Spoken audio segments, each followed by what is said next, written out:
Chapitre 3. Pansement au cœur entre cicatrices, blessures. Le temps d'une nouvelle peinture. Les jours avancent, les heures passent, tout s'efface. Le fil de ma vie reprend son cours et laisse de très bonnes traces. Te dire que je t'ai oublié serait mentir à mon ego. Pourtant là-bas, à l'autre bout de la frontière entre mon cerveau et mon cœur, tout se consume.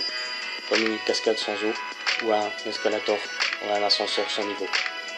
Une remise en question m'a permis d'évoluer en me posant les bonnes questions. On ne change pas le passé, ce qui est fait est fait. Non pas ce que j'ai fait, mais plutôt d'évoluer. Je pense que la chance, le hasard font bien les choses. Regarde, on s'est rencontrés dans de belles circonstances, tout en beauté sans cause. Ma vie a repris son cours, aptitude ok, sport ok, travail ok, famille ok. Bonheur, ça prend son temps. Ça prend son cours, attends un peu, ça va arriver. J'ai encore un peu du mal à fermer ce roman de plusieurs pages. Ah d'accord, quelque chose bloque et m'empêche de le refermer. Je vais y arriver. Pourtant, se mettre à l'évidence et accepter la vérité, en parlant de vérité, je l'ai enfin comprise et travaillé. Du temps. C'est le plus dur pour comprendre ce qui t'arrive en sachant vraiment ce qui pourrait t'arriver de pire. Je suis content de moi pour l'instant, restons positifs, s'épanouir dans ce que je fais et avancer. Père de famille, c'est ça la clé du succès. Sans doute la femme qui m'aime, que je n'ai pas su protéger.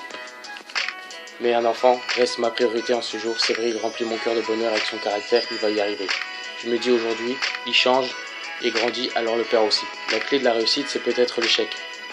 Mais savoir tomber seul permet de mieux se relever et d'avancer.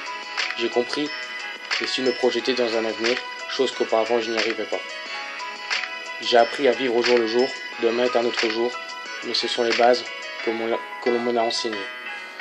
À mon tour de prendre le train dans la bonne direction et d'aller très très loin, jusqu'à épuisement du stock et de livraison.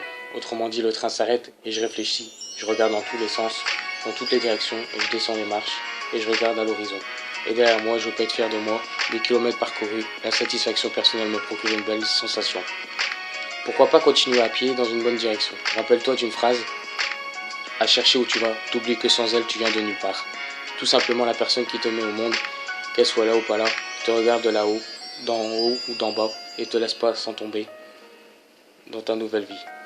Une phrase me chatouille pour ceux qui y croient. Omis un détail, j'ai peut-être une part de croyance, c'est vrai. Je te l'ai jamais dit, peur de moquerie. Je ressens des fois des souffles d'en haut, comme si une personne essayait de communiquer avec moi et me dit, mon fils, je t'ai mis au monde, te laisser partir en te laissant la vie, profite de cette chance d'avoir été adopté. Mon bonheur c'est ta réussite et que tu sois heureux dans ta magnifique vie. Cette phrase-là, cela fait des années que je l'entends et en fin de compte, cela coûte rien de la comprendre et de l'utiliser, à bon escient. Voilà, terminé. Peut-être est-ce la fin de mon chapitre et de mon livre. Je ferme le capuchon de mon stylo et on se dit peut-être à bientôt.